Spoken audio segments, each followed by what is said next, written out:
Hello students, आपका स्वागत है दोबारा से।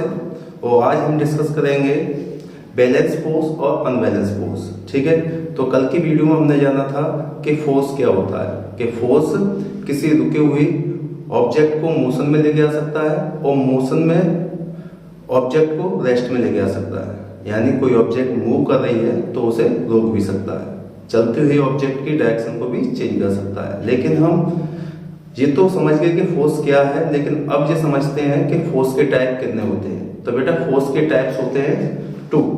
तो पहला होता है बैलेंस फोर्स और दूसरा होता है अनबैलेंस फोर्स। तो सबसे पहले हम जानते हैं बैलेंस फोर्स होता क्या है।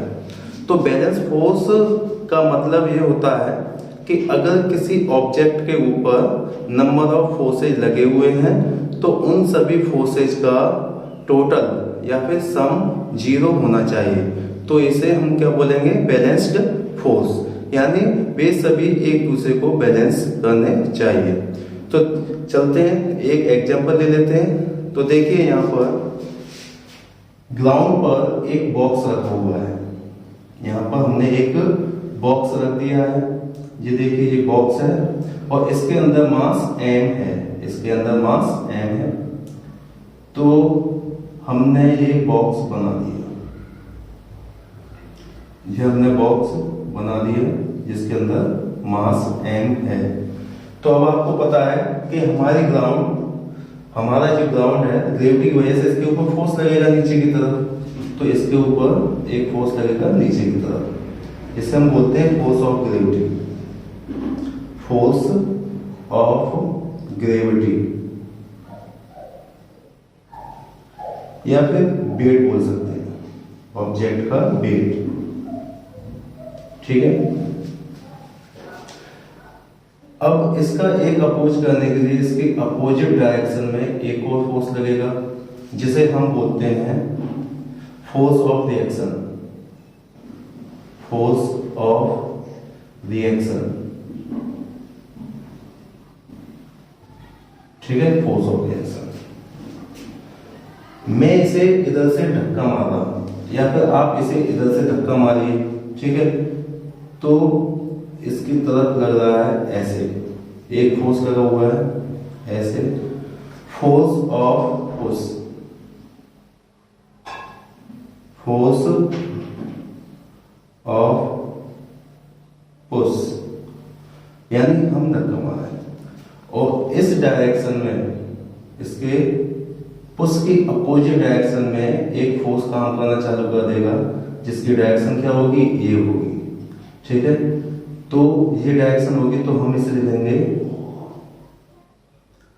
Force of friction.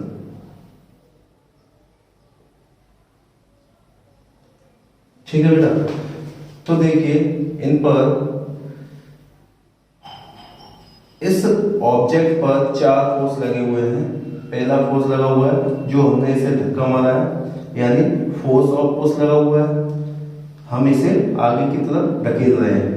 अब इस फोर्स का अपोज करने के लिए एक दूसरा फोर्स पैदा हो जाता है जो इसके सरफेस और ग्राउंड के बिटवीन लगता है। यानी इसके सरफेस, दोनों सरफेस की वजह से पैदा होता है जो मोशन का अपोज करता है, फोर्स ऑफ फ्रिक्शन। ठीक है, अब यहाँ पर ऑब्जेक्ट के अंदर मास है तो इसके ऊपर वेट पैदा होगा, तो वेट की डायरेक्शन क्या होगी, अर्थ के सेंटर की तरफ। यानी जिस और उसके अट्रैक्शन की वजह से जो फोर्स बनेगा उसे हम बोलेंगे फोर्स ऑफ ग्रेविटी। अब इस फोर्स ऑफ ग्रेविटी की वजह से, क्योंकि हमारा ऑब्जेक्ट ग्राउंड पर फोर्स अप्लाई कर रहा है, तो ग्राउंड भी इसके ऊपर एक अपोजिट फोर्स लगाएगी जिसकी डायरेक्शन फोर्स ऑफ ग्रेविटी के अपोजिट डायरेक्शन में होगी, जिसे हम बोलेंगे फोर्स ऑफ रिएक्शन। तो यहाँ पर देखिए कि हमारे ऑब्जेक्ट पर नंबर ऑफ फोर्सेज कितने लगे हुए हैं, 1 2 3 4 नंबर ऑफ फोर्सेज लगे हुए हैं बेटा यहाँ पर 4। तो अब इन्हें देखते हैं कि ये बैलेंस कैसे हैं। तो सबसे पहले हम देख लेते हैं कि forces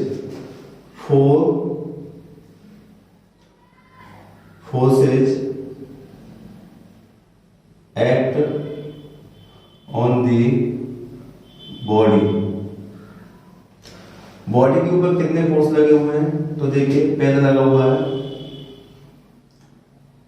force of our push, हमारा धक्का लगा हुआ है, दूसरा लगा हुआ है फोर्स ऑफ फ्रिक्शन, तीसरा फोर्स जो लगा हुआ है force of gravity, force of gravity, और फोर्थ फोर्स लगा हुआ है, फोर्थ फोर्स लगा हुआ है फोर्स ऑफ रिएक्शन। तो यहां पर ये समझ लीजिए जो फोर्स ऑफ रिएक्शन जो होता है वो फोर्स ऑफ ग्रेविटी की वजह से पैदा हुआ है। फोर्स ऑफ फ्रिक्शन जो है जब हम इसे पुश करते हैं तो फोर्स ऑफ फ्रिक्शन की डायरेक्शन जस्ट हमारे पुश के अपोजिट होती है, उसी तरीके से फोर्स ऑफ ग्रेविटी की डायरेक्शन फोर्स ऑफ रिएक्शन के अपोजिट होगी। जब फोर्स ऑफ ग्रेविटी नीचे की तरफ काम करेगी तो ग्राउंड इसके ऊपर, ऑब्जेक्ट के ऊपर, भाई सीधी सी बात है कि हमने पढ़ रखा है कि जब कोई ऑब्जेक्ट किसी ऑब्जेक्ट के ऊपर अपना फोर्स अप्लाई करता है तो ऑब्जेक्ट का फोर्स कितना हुआ, फोर्स ऑफ ग्रेविटी, तो ये नीचे की तरफ काम कर रहा है तो उतना ही फोर्स ग्राउंड भी ऊपर की तरफ अप्लाई करेगी ऑब्जेक्ट के ऊपर, तो जिसे हम बोलेंगे फोर्स ऑफ रिएक्शन। इतना समझ में आया। फोर्स ऑफ पुश, हम इसे धक्का मार रहे हैं तो इसके सरफेस के बीच में ऑब्जेक्ट का सरफेस ग्राउंड के सरफेस के बिटवीन जो फोर्स पैदा होता है फोर्स ऑफ रिएक्शन हमारे पुश का अपोज कर रहा है। तो अब यहाँ पर बैलेंस फोर्स की बात चल रही थी, तो ये चारों के चारों फोर्स बैलेंस में हैं। वो बैलेंस में क्यों है तो चलिए देखते हैं कि फोर्स ऑफ रिएक्शन की डायरेक्शन ऊपर की तरफ है और फोर्स ऑफ ग्रेविटी की डायरेक्शन नीचे की तरफ है। ठीक है, फोर्स ऑफ पुश की डायरेक्शन आपके राइट हैंड साइड में है, यानी ऑब्जेक्ट को राइट हैंड साइड में ढकेलने की कोशिश कर रहा है, और फोर्स ऑफ फ्रिक्शन इसे लेफ्ट साइड में ढकेलने की कोशिश कर रहा है। लेकिन फिर भी ऑब्जेक्ट के अंदर किसी भी डायरेक्शन में मोशन पैदा नहीं हुआ। ये ऑब्जेक्ट पहले भी रेस्ट में था और अब भी रेस्ट में है, तो इसका मतलब ये हुआ कि फोर्स ऑफ रिएक्शन ने कैंसिल आउट कर दिया फोर्स ऑफ ग्रेविटी को, और उसी तरीके से फोर्स ऑफ पुश ने कैंसिल आउट किया फोर्स ऑफ फ्रिक्शन को। या ये कह सकते हो फोर्स ऑफ पुश को कौन कैंसिल आउट कर रहा है, भाई फोर्स ऑफ फ्रिक्शन। या ये कह सकते हो फोर्स ऑफ पुश की जो वैल्यू है वो किसके इक्वल है, फोर्स ऑफ फ्रिक्शन के इक्वल है, और फोर्स ऑफ ग्रेविटी की जो वैल्यू है वो किसके इक्वल है, फोर्स ऑफ रिएक्शन के इक्वल है। लेकिन ये चारों के चारों जो फोर्स है सभी की अपोजिट डायरेक्शन है। तो देखिए फोर्स ऑफ पुल की डायरेक्शन लेफ्ट से राइट की तरफ है, ठीक है, और फोर्स ऑफ फ्रिक्शन की डायरेक्शन राइट से लेफ्ट की तरफ है। तो ये और ये आपस में इक्वल होंगे, तो हम यहां पर लिख लेते हैं force of push equal to force of friction. दूसरा force of gravity, force of gravity equal to force of reaction. ये दोनों देखिए फोर्स ऑफ पुश के इक्वल क्या है, फोर्स ऑफ फ्रिक्शन है, फोर्स ऑफ ग्रेविटी के इक्वल क्या है, फोर्स ऑफ रिएक्शन है। तो इन दोनों की डायरेक्शन क्या है, force of push force of friction के जस्ट अपोजिट है, force of gravity force of reaction के जस्ट अपोजिट है, और इनके जो मैग्नीट्यूड है दोनों के इक्वल है। फोर्स ऑफ पुश का जो मैग्नीट्यूड है वो फोर्स ऑफ फ्रिक्शन के इक्वल है, फोर्स ऑफ ग्रेविटी का मैग्नीट्यूड है वो फोर्स ऑफ रिएक्शन के इक्वल है। तो अगर हम इन चारों का रिजल्टेंट निकालेंगे, इन दोनों का इन चारों का सम निकालेंगे तो ये 0 आएगा। तो अगर हम क्या करें कि force of reaction, force of gravity की जो वैल्यू है, हम यहाँ पर मान लें, ऐसे फोर्स को मान लेते हैं, हम ऐसे मान लेते हैं, सपोज करो कि इस डायरेक्शन में फोर्स ऑफ फोर्स हमारा F1 है।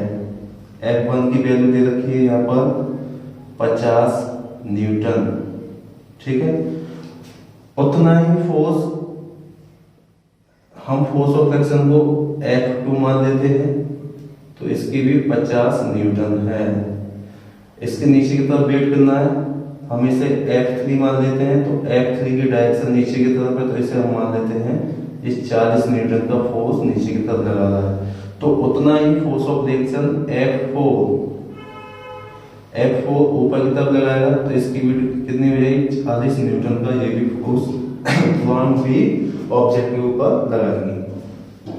यानी फोर्स ऑफ ग्रेविटी को हमने क्या F3 मान दिया, तो 40 न्यूटन है, ठीक है। और फोर्स ऑफ रिएक्शन को हमने F4 माना, जिसका 40 न्यूटन है ऊपर की तरफ। तो आप देख सकते हैं कि अगर हम इसका सभी का रिजल्टेंट F मान लें, यहां पे लिख लें देखो, द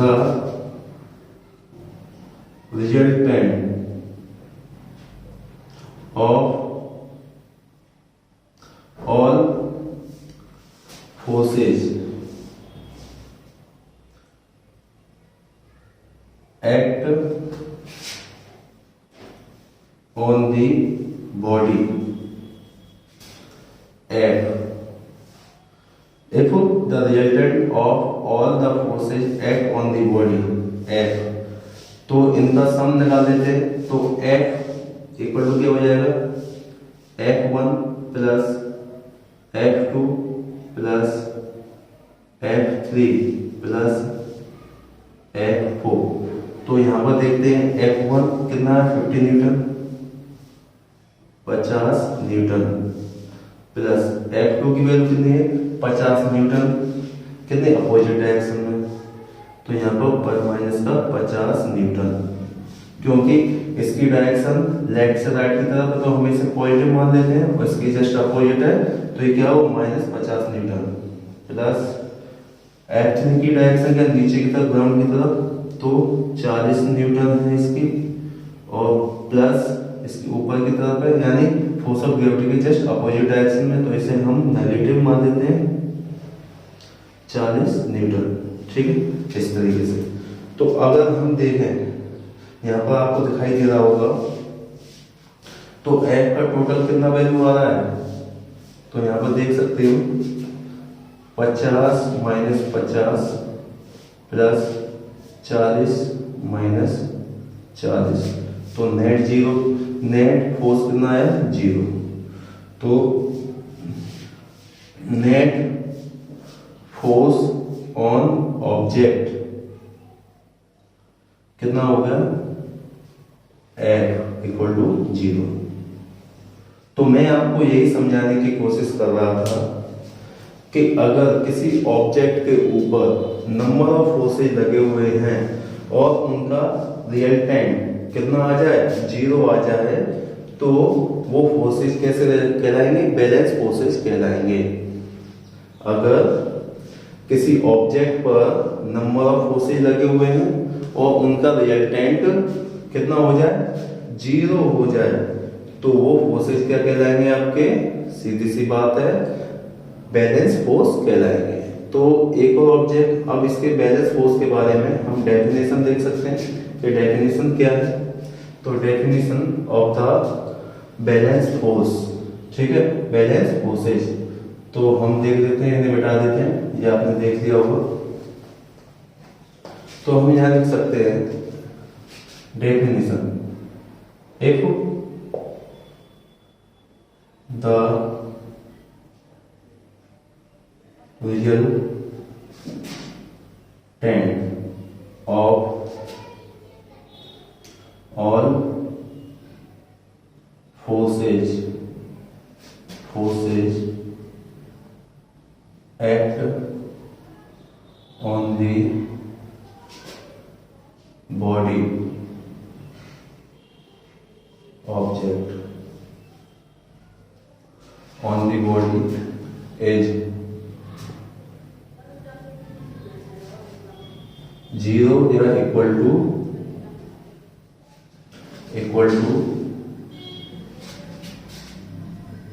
0, तो फोर्सेस क्या हो जाएंगे 0, तो फोर्सेस आर बैलेंस्ड। तो हम लिख सकते हैं F the resultant of all forces act on the body object is equal to 0।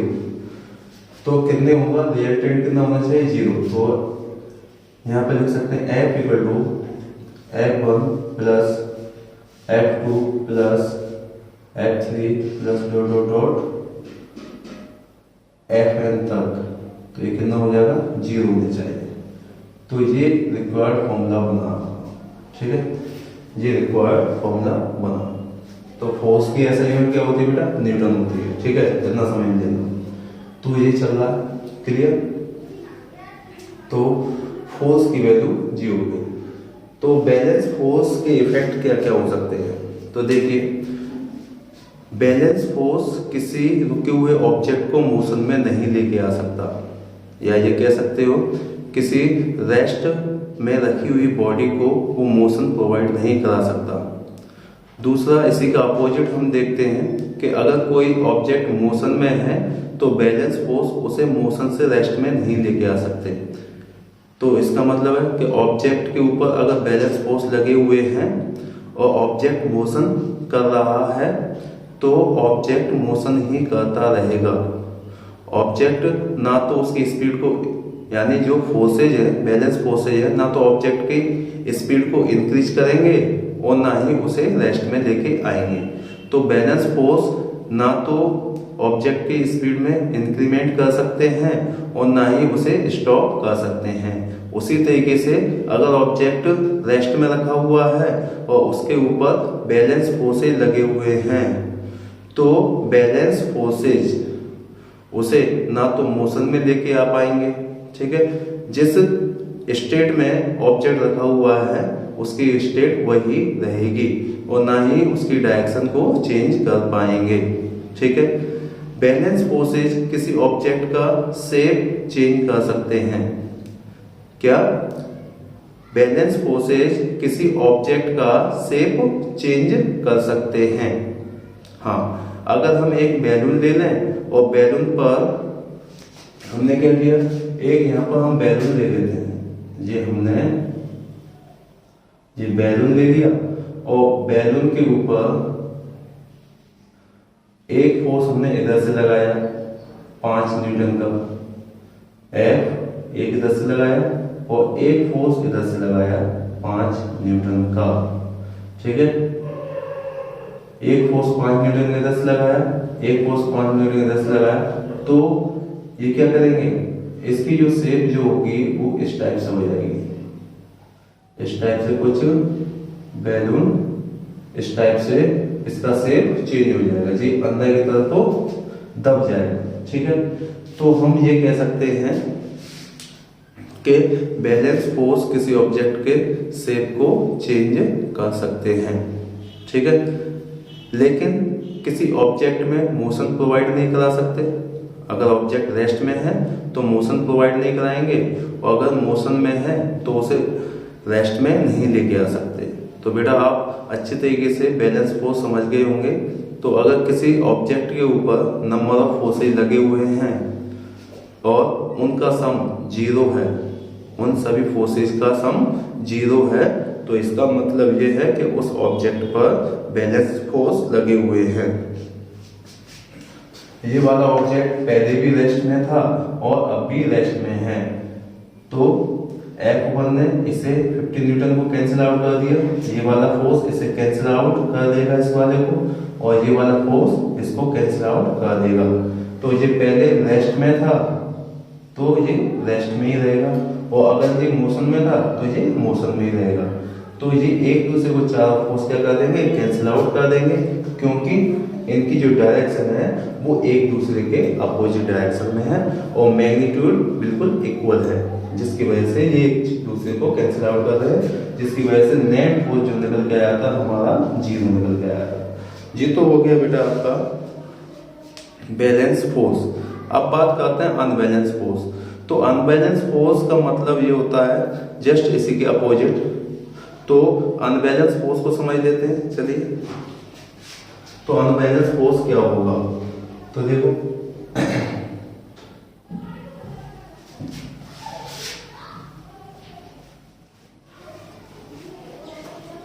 Unbalance force, तो बेटा किसी ऑब्जेक्ट के ऊपर अनबैलेंस फोर्स लगे हुए हैं, नंबर ऑफ फोर्सेज लगे हुए हैं और उनका रिजल्टेंट जीरो नहीं होता है, तो हम कहेंगे कि क्या है, तो यहां पर हम लिख देंगे H नॉट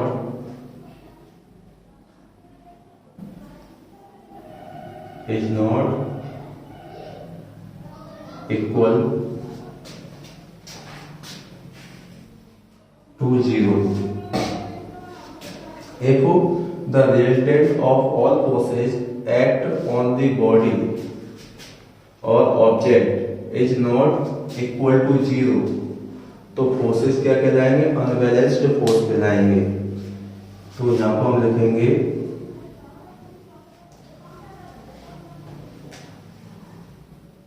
ठीक है, इज called unbalanced force, ठीक है। तो देखिए डेफिनेशन में हमने लिखा हुआ है कि if the resultant of all forces act on the body is not equal to 0 is called unbalanced force. तो इसका मतलब ये है कि अभी हमने बैलेंस फोर्स के बारे में जाना कि अगर किसी ऑब्जेक्ट के ऊपर नंबर ऑफ फोर्सेज लगे हुए हैं और उनका सम 0 हो जाएगा तो वो बैलेंस फोर्सेज कहलाएंगे। तो यहीं पर उसका अपोजिट लिखा हुआ है, बिल्कुल विपरीत लिखा हुआ है कि अगर किसी ऑब्जेक्ट के ऊपर नंबर ऑफ फोर्सेज लगे हुए हैं और उनका सम 0 के बराबर नहीं होगा, 0 के इक्वल नहीं होगा, तो ऐसे फोर्सेज को हम बोलेंगे बेटा क्या, अनबैलेंस फोर्स बोलेंगे। समझ गए? तो चलिए एक एग्जांपल ले लेते हैं। तो मैं यहाँ पर एक कार बनाता हूँ, तो ये मैंने यहाँ पर एक कार बना दी।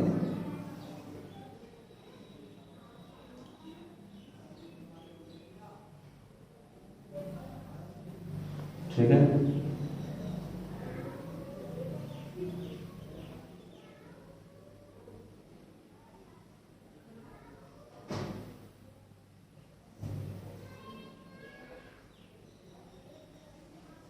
ये कार बन गई। ठीक है, ये आपकी ग्राउंड है। देखिए बेटा ये कार है और इस पर एक फोर्स इधर से लग रहा है हमारा, इसे हम बोलेंगे force of push, force of push. ठीक है, फोर्स ऑफ पुश। और फोर्स ऑफ पुश का अपोज कौन करेगा, आपको पता है कि इसके टायर के और सरफेस के बीच में एक फोर्स लगेगा जिसे हम बोलेंगे force of friction, force of friction बोला जाएगा। ठीक है, अब इस ऑब्जेक्ट का जो मास है, मास की वजह से इसके अंदर वेट बनेगा जो क्या कहलाएगा, फोर्स ऑफ ग्रेविटी कहलाएगा।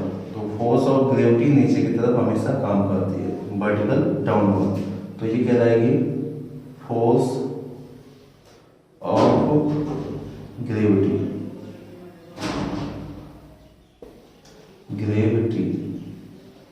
ठीक है, और उतना ही ऊपर की तरफ फोर्स लगा हुआ है जिसे हम बोलेंगे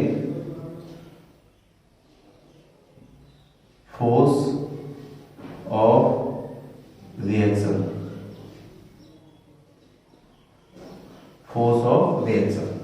तो आपने देखा कि इस कार के ऊपर 4 फोर्स लगे हुए हैं, एक लगा हुआ फोर्स ऑफ पुश, एक लगा हुआ फोर्स ऑफ फ्रिक्शन जो बिल्कुल फोर्स ऑफ पुश के जस्ट अपोजिट डायरेक्शन में लगा हुआ है, एक फोर्स ऑफ ग्रेविटी लगा हुआ है और इसी के जस्ट अपोजिट ग्राउंड कार के ऊपर एक रिएक्शन फोर्स अप्लाई कर रही है जिसे हम बोल रहे हैं फोर्स ऑफ रिएक्शन। तो अब यहाँ पर देखते हैं कि अनबैलेंस फोर्स कैसे काम कर रहे हैं इस पर, और अनबैलेंस फोर्स अपना इफेक्ट क्या दिखाएंगे।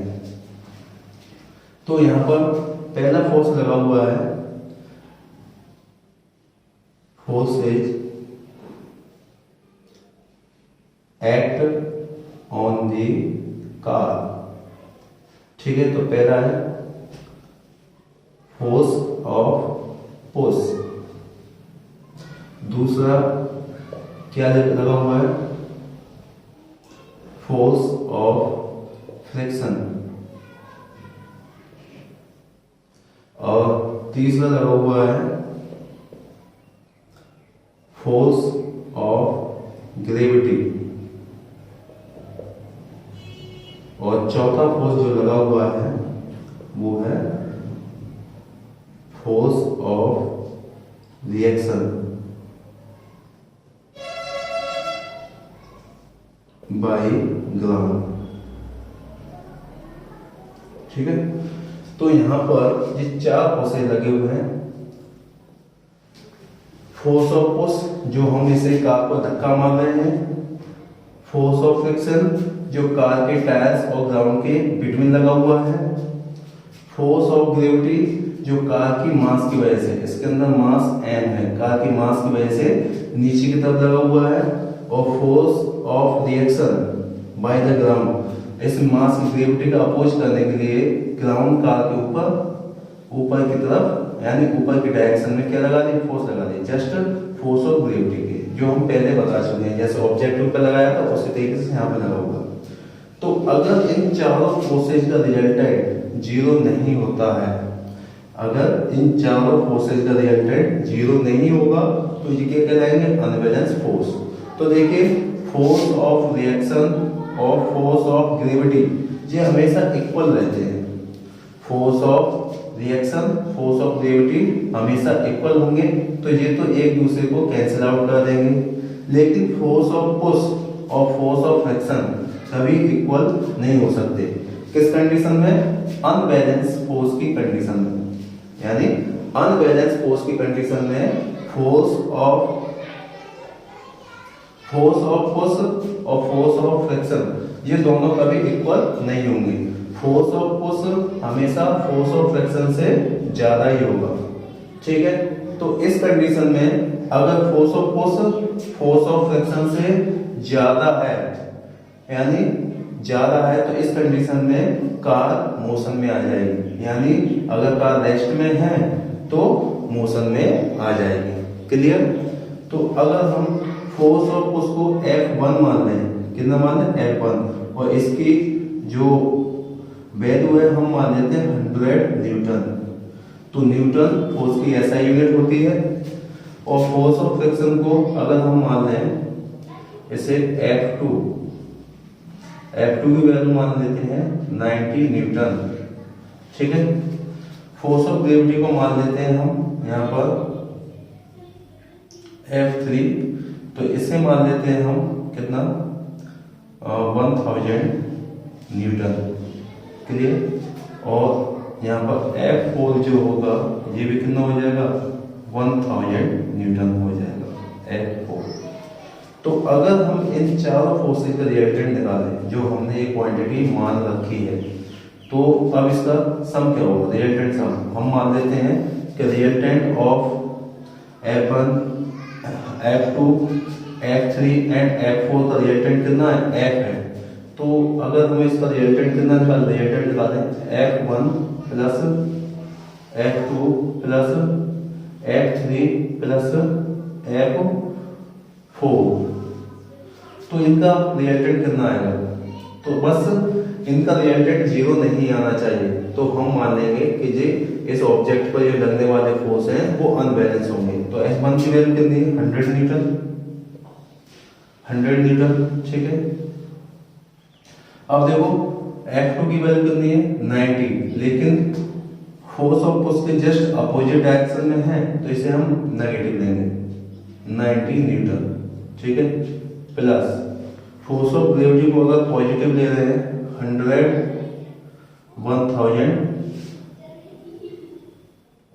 नहीं, इन्हें ज्यादा दे दो क्योंकि छोटी भी नहीं है, न्यूटन 100 न्यूटन दे दो, वैसे भी 1000 न्यूटन दे दिया, वैसे भी हमने 1000 न्यूटन दिया। तो 100 न्यूटन किसको दिया था हमने, F1 को दिया, तो ये 1000 न्यूटन, ठीक है, माइनस 1000 न्यूटन, क्योंकि अगर हमने ये पॉजिटिव दिया है तो ये अपोजिट डायरेक्शन में, तो ये नेगेटिव हो जाएगा, तो ये वाला फोर्स इससे कैंसिल आउट कर देगा, लेकिन इनमें से कितना बच के आएगा, 10 न्यूटन निकलकर आएगा। तो इसका मतलब क्या है कि रिएक्टेंट फोर्स जो है हमारा जीरो नहीं है। अगर रिएक्टेंट फोर्स जीरो नहीं है तो इसका मतलब क्या है कि हमारे इस कार पर जो फोर्सेज लगे हुए हैं, force of reaction, force of gravity, तो ये तो एक दूसरे को इक्वल है, तो इसने तो इसे कैंसिल आउट कर दिया क्योंकि अपोजिट डायरेक्शन में है। क्योंकि फोर्स क्या होती है, वेक्टर क्वांटिटी होती है, तो अपोजिट डायरेक्शन में है, तो अगर ये पॉजिटिव डायरेक्शन में जा रहा है या फिर ये पॉजिटिव डायरेक्शन में, तो ये अपोजिट डायरेक्शन में जा रहा है, ठीक है। तो अगर हमने इसे पॉजिटिव माना है तो ये क्या होगा, नेगेटिव होगा, क्योंकि अपोजिट डायरेक्शन है। तो इस तरीके से हमारा रिएक्टेंट फोर्स कितना निकल गया, 10 न्यूटन निकल गया है। तो इस कंडीशन में पहले बैलेंस फोर्स की क्या इक्वेशन होती थी, अगर किसी ऑब्जेक्ट के ऊपर नंबर ऑफ फोर्सेज लगे हुए हैं और उनका रिएक्टेंट जीरो हो जाता है तो बैलेंस फोर्स होगा, लेकिन यहाँ पर रिएक्टेंट जीरो नहीं आया, तो इसलिए यहाँ पर कैसे फोर्स लगे हुए हैं, अनबैलेंस फोर्स लगे हुए हैं। तो इसका मतलब है कि 10 न्यूटन के फोर्स से ये कार मोशन करना चालू कर देगी जिस डायरेक्शन में फोर्स ऑफ पुश लगा हुआ है। फोर्स ऑफ पुश की डायरेक्शन ऐसे है तो 10 न्यूटन के फोर्स से ये आगे बढ़ना चालू कर देगी, यानी रेस्ट से ये मोशन में आ जाएगी। तो एक बात समझ लीजिए कि अगर किसी ऑब्जेक्ट के ऊपर नंबर ऑफ फोर्सेज लगे हुए हैं और उन सभी फोर्सेज का सम जीरो के इक्वल नहीं आता है तो वे फोर्सेज अनबैलेंस फोर्स कहलाएंगे, ठीक है, वे फोर्सेज अनबैलेंस फोर्स कहलाएंगे, जैसे डेफिनेशन में लिखा हुआ है।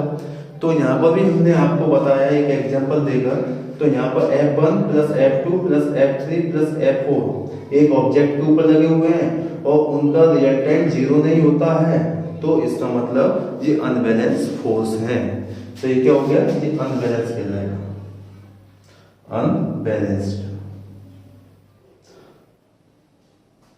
अनबैलेंस्ड फोर्स क्या कहलाएगा, अनबैलेंस फोर्स कहलाएगा। तो अब अनबैलेंस फोर्स के इफेक्ट क्या क्या हो सकते हैं, तो देखिए अनबैलेंस फोर्स किसी रुकी हुई ऑब्जेक्ट को, अगर कोई ऑब्जेक्ट रेस्ट में है तो उसे मोशन में लेके आ सकता है, अगर कोई ऑब्जेक्ट रेस्ट में है तो उसे मोशन में लेके आ सकता है, अगर ऑब्जेक्ट मोशन में है तो उसे रोक भी सकता है। ये किसका काम होता है, अनबैलेंस फोर्स का काम होता है। बैलेंस फोर्स किसी रुकी हुई ऑब्जेक्ट को रोक मोशन में नहीं लेके आ सकते। किसी बैलेंस फोर्स का काम क्या है कि अगर कोई ऑब्जेक्ट रुका हुआ है और उस पर बैलेंस फोर्स लगे हुए हैं तो वो मोशन में नहीं लेके आ सकते, लेकिन अनबैलेंस फोर्स किसी रेस्ट में रखे हुए ऑब्जेक्ट को मोशन में लेके आ सकता है, ठीक है, और उसकी डायरेक्शन भी चेंज कर सकता है। अनबैलेंस फोर्स की वजह से ही यूनिफॉर्म मोशन की डायरेक्शन चेंज की जा सकती है। समझ में आया, अगर कोई ऑब्जेक्ट यूनिफॉर्म मोशन से चल रहा है और इसके ऊपर फोर्स लगता है तो उसकी डायरेक्शन भी चेंज की जा सकती है। तो फोर्स कैसा होना चाहिए, अनबैलेंस फोर्स होना चाहिए।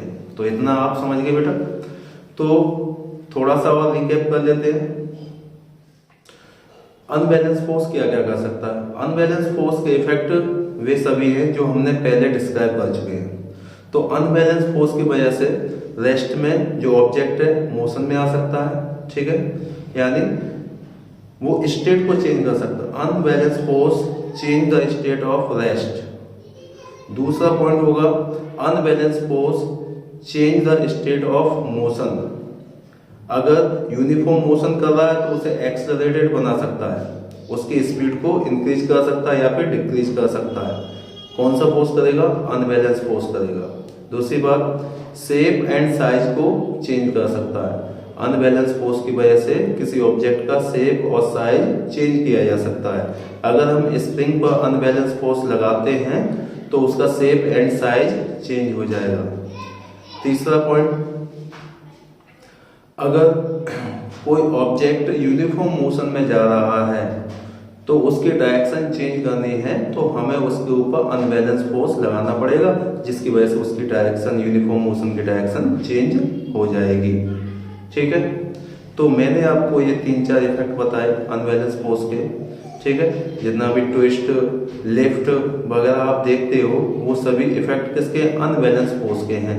तो अनबैलेंस फोर्स की वजह से ही ऑब्जेक्ट मोशन में आता है, रेस्ट से मोशन में आता है, और अनबैलेंस फोर्स की वजह से ही ऑब्जेक्ट मोशन से रेस्ट में आ जाएगा, रेस्ट से मोशन में, और मोशन से रेस्ट में आने के लिए हमें अनबैलेंस फोर्स अप्लाई करना पड़ेगा ऑब्जेक्ट के ऊपर। ठीक है, दूसरी बात, ऑब्जेक्ट का साइज चेंज करना है तो अनबैलेंस फोर्स लगाइए। अगर ऑब्जेक्ट का शेप चेंज करना है तो हम बैलेंस फोर्स से भी शेप चेंज कर सकते हैं और अनबैलेंस फोर्स से भी शेप चेंज कर सकते हैं। अगर यूनिफॉर्म मोशन की डायरेक्शन को चेंज करना है तो वहां पर भी हमें अनबैलेंस फोर्स लगाना पड़ेगा। ठीक है, तो मोशन, अगर कोई कार खड़ी हुई है, रुकी हुई है और उसे मोशन में लेके आना है तो उसका इंजन उस पर अनबैलेंस फोर्स लगाता है, जिसकी वजह से स्टेट ऑफ रेस्ट क्या हो जाती है, खत्म हो जाती है, और कौन सी स्टेट आ जाती है, स्टेट ऑफ मोशन आ जाती है इंजन के अनबैलेंस फोर्स की वजह से। हम साइकिल चलाते हैं तो साइकिल इनिशियली रेस्ट में होती है, जैसे ही हम पेडलिंग करते हैं तो पेडलिंग द्वारा हम अनबैलेंस फोर्स लगाते हैं साइकिल पर तो साइकिल मोशन में आ जाती है। ऐसे ही बाइक इनिशियली रेस्ट में होती है तो हम उसका इंजन उसके ऊपर अनबैलेंस फोर्स लगाता है तो बाइक भी मोशन में आ जाती है। तो अनबैलेंस फोर्स की वजह से ही मोशन होता है। ठीक है, और बैलेंस फोर्स किसी मोशन को चेंज नहीं कर सकते, ना तो स्टेट को चेंज सकते, मोशन के स्टेट को चेंज नहीं कर सकते। अगर ऑब्जेक्ट मोशन में है तो अगर उसके ऊपर बैलेंस फोर्स लग रहे हैं तो वो बैलेंस फोर्स उसके मोशन को इफेक्ट नहीं कर पाएंगे, अफेक्ट कोई भी प्रभाव नहीं डाल पाएंगे। तो आप अच्छी तरीके से समझ गए होंगे बैलेंस फोर्स और अनबैलेंस फोर्स क्या होता है। ठीक है।